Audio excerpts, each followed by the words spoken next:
Arbre un habitant correspond à une promesse de campagne de la majorité départementale lors des dernières élections. Nous avons aujourd'hui à nous prononcer sur son orientation cadre. L'intérêt de planter des arbres est très pertinent en Isère, dans les espaces agricoles, dans les villes, dans les collèges et les EHPAD, pour les raisons très justement évoquées dans le rapport.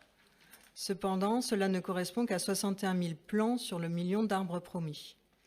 En effet, le reste sera destiné aux forêts iséroises, ce qui interroge puisqu'elles sont déjà bien fournies avec 259 millions d'arbres qui, naturellement et sans intervention humaine, augmenteront de plusieurs millions en 6 ans.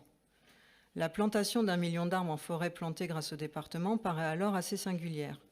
Surtout que la mise en œuvre n'est pas encore définie par le département, notamment sur la diversité et la provenance des essences choisies, les lieux de plantation, etc. En fonction des orientations prises par le département et ses partenaires, cela peut encourager les coupes rases, néfastes pour la biodiversité et la qualité de l'eau. Il est donc essentiel de ne pas planter de monoculture, ne pas planter beaucoup de plants en même temps, au même endroit, et ne pas replanter après une coupe rase.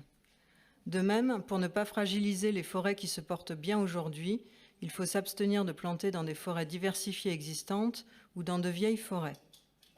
A contrario, planter dans les espaces de montagne fait du sens et permet de lutter aussi contre les aléas naturels. Il faudrait alors que les aides soient conditionnées pour apporter de la diversité dans des forêts homogènes ou dans des forêts en impasse sanitaire.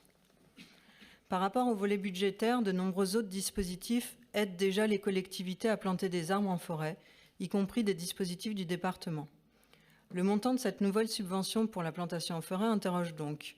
11,4 millions d'euros est un budget important et on se demande si l'argent pourrait mieux être employé vers d'autres projets pour aider la filière du bois, réduire les émissions de gaz à effet de serre ou restaurer des habitats pour les espèces menacées de disparition. Nous pourrions même aider la filière horticole iséroise en soutenant des emplois de cueilleurs de graines locales, car la majorité de la consommation nationale est importée. Il est de notre responsabilité de nous assurer que l'argent public soit correctement dépensé pour des projets efficaces et pertinents. Celui-ci reste trop flou et nous serons aptes à juger lors des modalités pratiques de sa mise en œuvre d'ici les prochains mois. C'est pourquoi nous aimerions que le règlement d'intervention soit exposé en séance publique pour garantir la transparence de vos engagements de campagne devant les Isérois. Et si cela répond favorablement à nos interrogations, nous serons heureux de voter pour.